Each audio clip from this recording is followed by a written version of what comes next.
Well, good morning. So in today's video, I want to chat with you about this topic that keeps coming up for me amongst my circle of friends and some of you guys out there, which is how is it that I am not tired all the time, and how do I stay productive and get a lot done during the day? Especially as we're getting older, we tend to change our sleep habits and things start to affect us adversely, like sometimes coffee. Well, it affects all of us, to be honest with you. Quality of sleep has been proven to be a huge factor in one, in how we feel every day, and two, it affects our heart health, it affects our stress levels. There are so many things that getting a good night's sleep or getting lack of sleep actually affects. So I'm going to go through with you all of the things that I do in my day to really set myself up for success and have a very good day and also get quality sleep. So I really think about this all throughout the day. One of the reasons why this topic is so important to me is because when I was in my 20s, I had to go to my doctor because I had major insomnia and just could not get sleep. It was affecting my work and my job. I actually got fired from a job because I kept coming in late because I couldn't wake up in the morning because I wasn't getting sleep at night. So I finally went to a doctor to figure out, what do I need to do to get quality sleep? So a couple of things. One is, how do I go to sleep quickly? Second of all, how do I stay asleep? And three, what do I need to do throughout the day so that I don't inhibit my ability to sleep at night? All right, well, let's get started. So the first one is coffee. It's morning time right now. I'm definitely gonna have a cup of coffee in the morning, and I usually will have one sometime, let's say mid-morning, maybe early afternoon, but never after 3 p.m. Believe it or not, caffeine can really affect you and your sleep. If you're having trouble falling asleep, I would definitely look at your caffeine intake and make sure that you limit that caffeine after 3 p.m. That includes caffeinated sodas and maybe even some teas. It can keep you from going to sleep, and it can also interrupt your sleep during the middle of the night. One of the things that you can do for yourself in the morning is drink a glass of water first thing. When you're sleeping at night, you can tend to be dehydrated in the morning because you haven't had any water at all through the evening time. So you want to hydrate yourself in the morning with a glass of water first thing. And according to the National Library of Medicine, dehydration can really make you tired. It can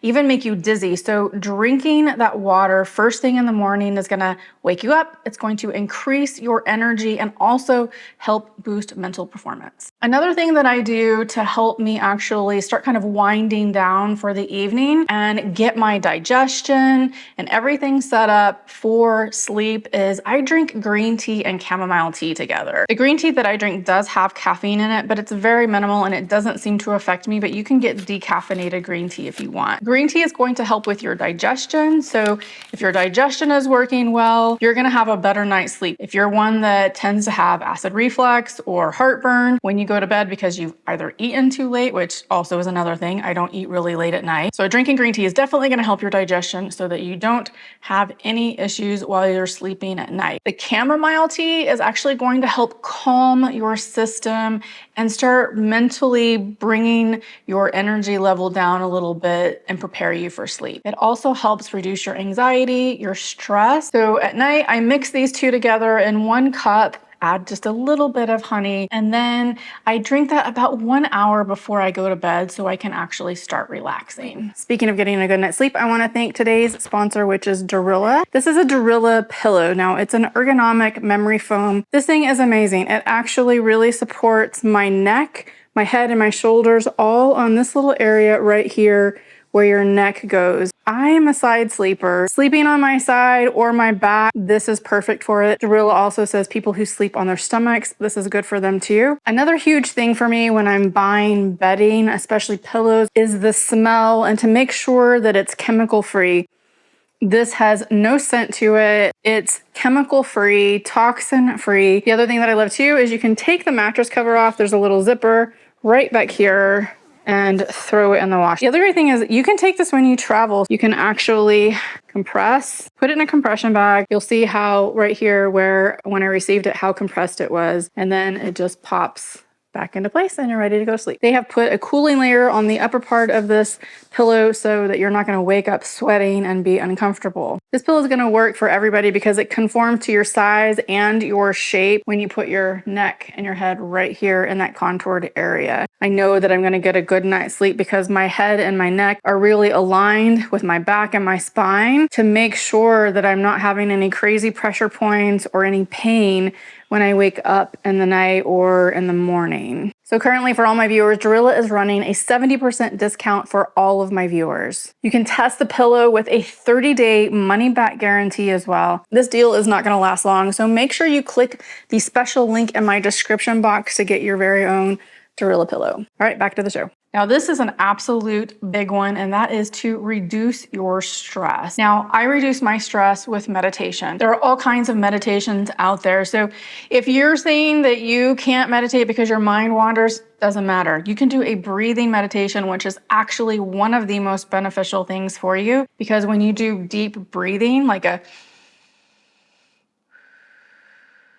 but slow it down just a little bit, it actually helps to calm your nervous system, and that's going to almost immediately reduce your stress and anxiety. So that's a huge thing that I do throughout the day. I actually do it 2 to 3 times a day. Maybe a minute, maybe 5 minutes, sometimes 20 minutes, just so I can reduce any stress and anxiety that's going on with me and really help me mentally prepare for sleep. One of my very, very favorite apps that I use is called Insight Timer. It's a free app. They do have a paid version as well. That's up to you what you want to do with that. But they have a free version where you can go select different types of meditations and relaxation. The benefit of meditation and deep breathing is that it's reducing your stress and anxiety. The science behind that is that your heart rate is actually slowing down when you do those deep breathing exercises. So that in turn is going to reduce your stress and anxiety in that fight and flight mode. We live in a constant world of low-level stress. Things like, your phone beeping at you all day long, your emails going off, your work emails connected to your personal phone, checking them 24/7 throughout the day, all the constant distractions of social media. All of these things really contribute to a low-level stress. Another thing that I would highly suggest, which I have done, is to actually turn off those notifications. Go check your email when you want to check it. Go check your text when you want to check it. The only thing that I actually have on is the ringer for my phone. I use the focus mode on that all the time, so I can set it to work or sleep or mindfulness, just so that I can be in the zone, whatever I'm doing, and not worry about constant distractions. This is one that, well, I've loved to do this since I was I guess probably a kid, and that is to take a 20-minute nap. Sometimes people can't take a 20-minute nap. I'm one of those that I can literally fall asleep very quickly with a nap,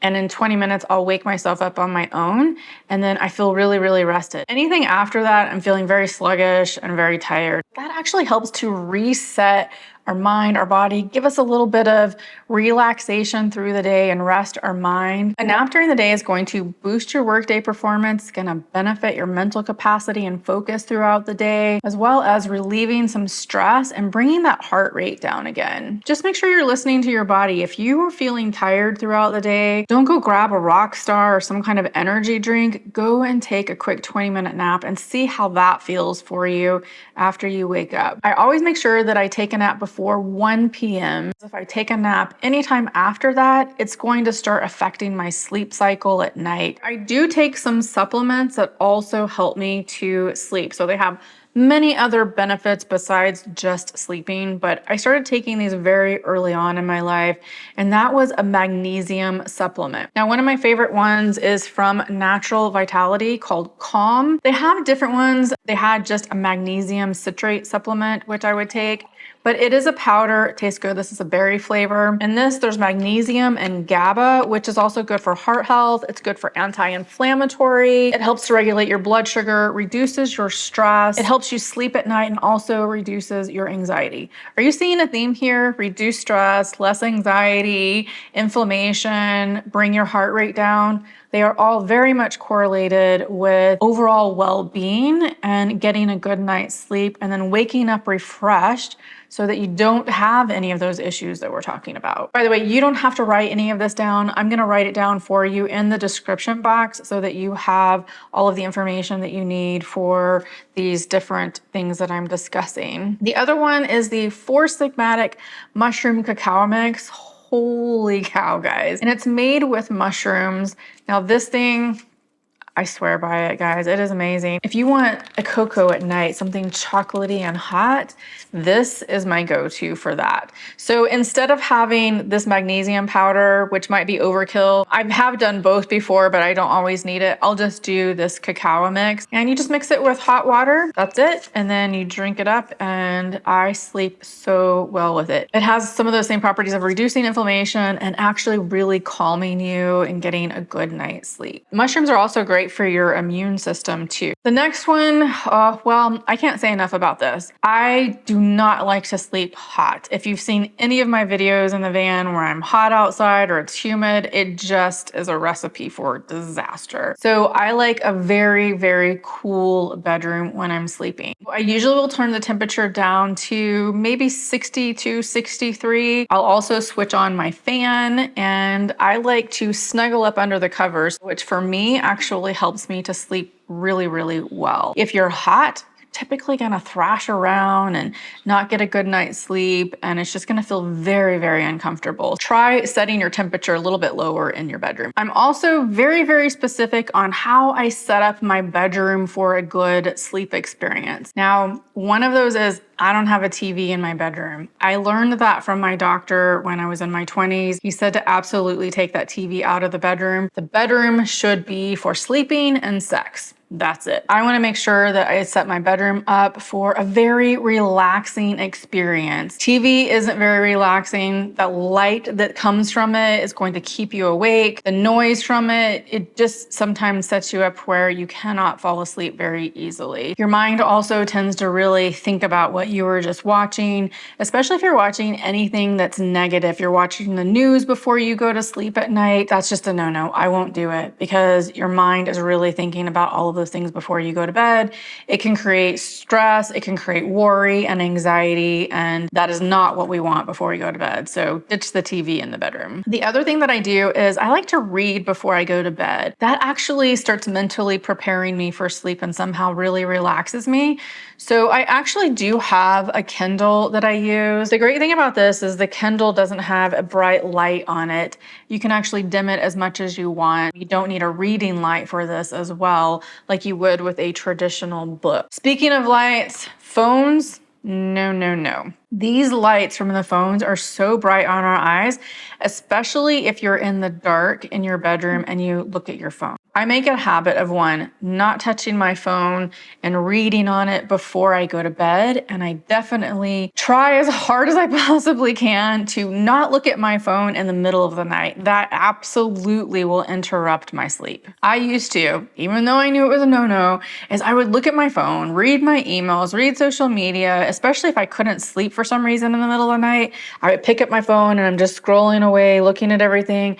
And the next thing I know, 2 hours have gone by and I've definitely have not slept. So make sure you put the phone somewhere where you don't need it. I actually turn the light completely down on it so that if for some reason I do have to pick it up in the middle of the night, it's not this blinding light on my eyes. I actually put my phone on sleep mode so that I hear no notifications whatsoever. And lastly, this is a huge one and might be hard to implement based on your schedule. But that is stick to a sleep schedule as much as possible. That's another thing that I learned from my doctor in my 20s. Go to bed at a very specific time at night and try to wake up in the morning at a very specific time. My sleep schedule is that I want to be asleep by 10 o'clock. So usually I'm trying to get in bed around 9 or 9:30 so I can read on my Kindle and then also maybe do a meditation to prepare my body for sleep. And then I can fall asleep. And then I like to naturally wake up if I can, right around 5:30ish if possible. I want to do that without an alarm. I hate the jolt of an alarm. I still set one anyways, just in case I have to get up for a very specific reason, but I try to stay within that sleep schedule. I will set my alarm on my phone and set it to where it's a very gentle alarm that slowly, gradually gets higher in volume, but is a very pleasant sound that can wake you up kind of where you can hear something in the background, but you don't hear this like jolt awake. And when I'm on that schedule, I really feel at my optimum best. Now, these videos, I know for all of you who are my long-term viewers, are a little bit different than what I've done in the past. I've been traveling for the last 6 years and now I'm in a sticks and bricks home. I'm finding things to talk to you guys about that you've asked me about before. So if you have any questions or videos that you want me to tackle, go ahead and put a comment down below and let me know what the topic is that you want to hear about. I hope you enjoyed this video, and if you did, go ahead and give me a like. Consider subscribing if you haven't already. Hit that notification bell to be notified every time I come out with a new video.